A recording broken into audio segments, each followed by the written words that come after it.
e recupera a sua vida, e abençoa a sua casa. Volta para casa, vai em paz. E aquela mulher saiu toda alegre, alegria no coração, feliz da vida. E aquela multidão continuou comprimindo a Jesus. A minha oração nesta noite é que você saia daqui abençoado, que você toque em Jesus, toque na sua orla, que você venha aqui de forma humilde, quebrantada, e o Senhor vai te exaltar, o Senhor vai te abençoar. O que você quer que Ele te faça? O que queres que eu te faça? O que você quer de Deus essa noite? Reconheça, seja humilde, não se justifique, fala: eu sou fraco, eu estou errando, eu sou necessitado, eu sou carente, eu sou doente, eu estou morrendo, eu preciso de ajuda. O Evangelho só funciona para aquele que sabe que precisa de ajuda. A palavra de Deus diz que Jairo também foi um homem assim, principal da sinagoga, um dos homens mais famosos da região. Mas quando ele vê Jesus, ele se prostra aos pés de Jesus. Oh Jesus, a minha filhinha está morrendo, mas se o Senhor impor as mãos sobre ela, ela viverá. Jesus foi com ele, e a palavra de Deus fala que no meio daquele lugar acontece o milagre da hemorragia. E Jesus atrasa o atraso de Deus com propósito. E os fofoqueiros, aqueles assassinos de sonhos, disseram para Jairo: sua filhinha já morreu, não incomodes mais o mestre. E o Senhor disse para Jairo: não temas, crê somente. E foi com ele. A menina morre, e o Senhor diz assim: Talita cumi, eu te mando, levanta e anda. A menina tinha 12 anos, ela levantou imediatamente. Jairo aprendeu que Jesus Cristo é melhor do que a família. Jesus não é a bênção, o meio de ter bênção. Jesus é a maior bênção que o coração pode ter. Jesus não é meio de ter coisa. Jesus é o fim de todas as coisas. É o alfa e o ômega, é o princípio e o fim. Jesus é o Senhor. Jesus mostrou para Jairo que Ele não apenas cura enfermidade, levanta defunto. Ensinou para Jairo que o melhor da festa é Jesus mesmo. Por isso que ele não arredou o pé, mesmo diante da morte. Ele perseverou e continuou crendo, se humilhando, e recebeu a bênção do Evangelho. Meus irmãos, é por isso que o Senhor diz para nós aqui nesta noite: felizes os humildes, porque deles é o reino dos céus. Se você se prostrar diante de Jesus, se você se curvar diante do Cristo vivo, se você reconhecer seus pecados, se você crer nele, se você reconhecer suas faltas, você recebe o reino dos céus, a salvação da sua alma, o perdão do seu pecado, a vida eterna, o reino de Deus dentro de vós. Depois você dentro do reino.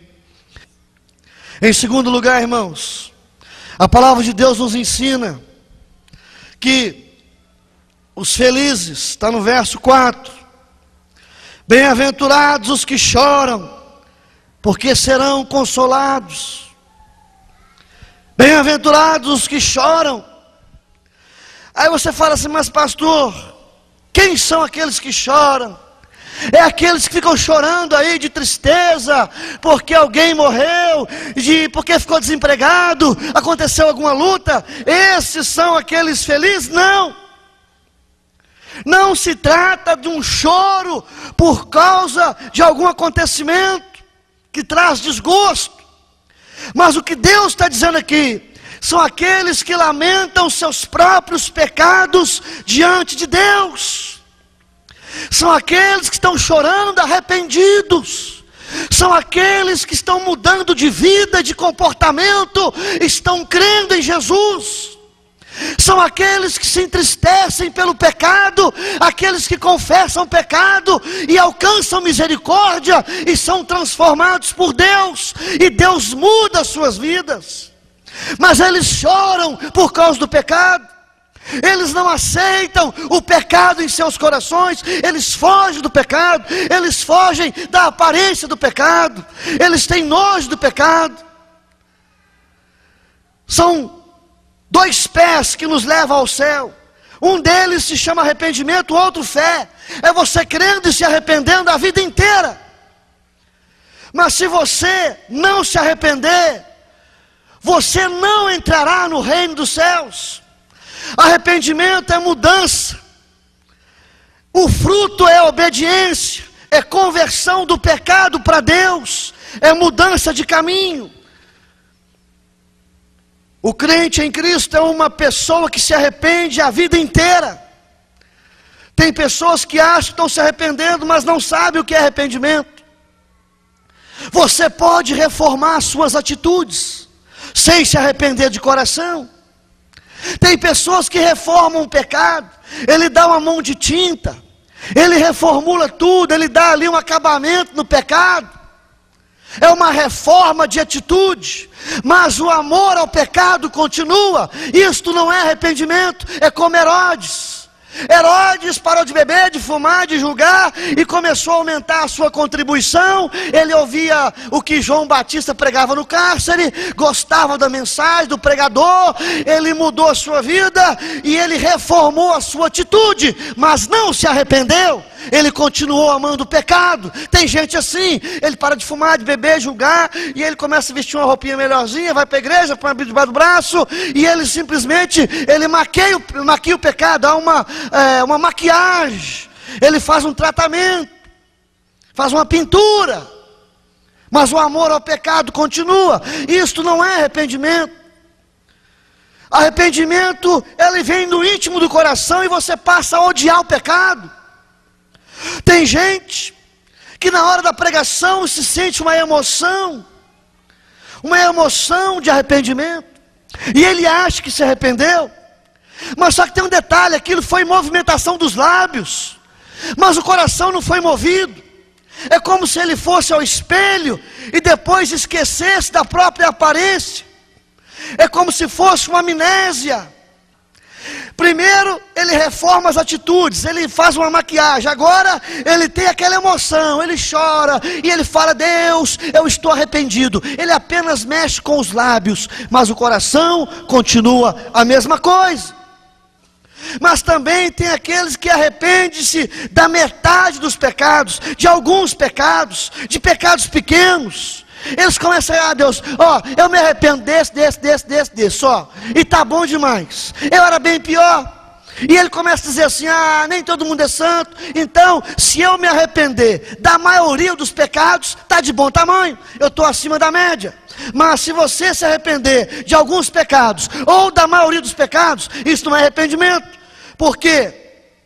Porque o pecado tem muitas cabeças que precisam ser aniquiladas, uma a uma.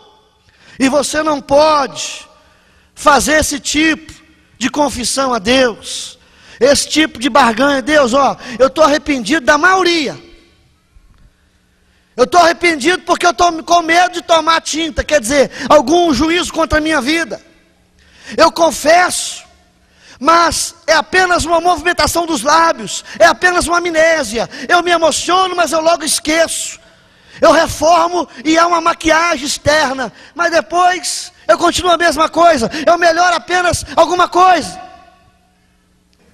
Isso é o que Deus está falando. Bem-aventurado aqueles que choram, bem-aventurado aqueles que lutam contra o pecado, bem-aventurado aqueles que querem realmente vida séria com Deus, bem-aventurado aqueles que foram tocados pelo Espírito Santo, bem-aventurado aqueles que não suportam mais o pecado, bem-aventurado aqueles que não querem negociar a sua fé, bem-aventurado aqueles que vão combater o bom combate da fé. Bem-aventurado são esses que estão chorando porque não aguentam mais aquilo que eu odeio no coração deles, não aguentam.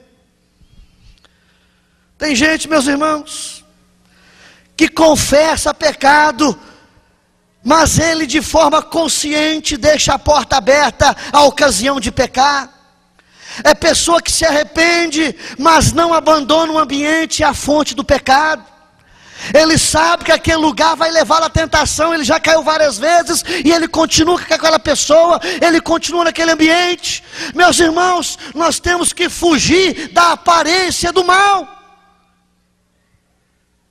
Da aparência do mal. Uma vez eu aconselhei um moço, ele tinha 2 mulheres. Aí eu falei com ele: meu irmão, você precisa confessar diante de Deus e parar com isso, Está a caminho do inferno, maldição na sua casa, cuidado, está estragando a sua vida, você já morreu espiritualmente, acaba com esse adultério. E ele falou comigo: não, pastor, eu vou na casa dela e vou lá. Eu falei: que vai lá o quê, rapaz? Desgraça, é pelo telefone, ou então por carta, ou então, meu irmão, some de lá. Você que se arrepende, você não volta lá mais, você não dá satisfação e nem atende telefone. O verdadeiro arrependimento considera todo pecado como repugnante. E se você procurar com ardor o arrependimento, você o achará e alcançará misericórdia. E o Senhor vai te consolar, o Senhor vai mudar a sua vida, Ele vai te libertar, o Senhor vai habitar em você, vai te dar um novo coração, uma nova mente e um espírito inabalável. É por isso que bem-aventurados são esses que lutam e perseveram e vencem o pecado. No nome de Jesus. E nós precisamos nessa noite de, aos olhos de Deus, sermos o povo feliz. Felicidade é isso, meu irmão. Felicidade é você se prostrar diante de Jesus, é você crer nele e se arrepender e receber a bênção do reino de Deus em plena vida. É a festa verdadeira, é uma festa que vale a pena, que não acaba e que permanece para sempre, cada dia melhor. Amém? É por isso que o Senhor fala: bem-aventurado. Na oportunidade, quero convidá-lo a participar conosco das nossas reuniões na Igreja Presbiteriana Central em Contagem, às terças-feiras, 19h30, e aos domingos, 9 da manhã e 19 horas. E também na Cidade Voadora, Missão Evangelística Cidade Voadora, em Belo Horizonte, toda segunda-feira, às 20 horas, na Afonso Pena, 1500, 18º andar, em frente ao Palácio das Artes.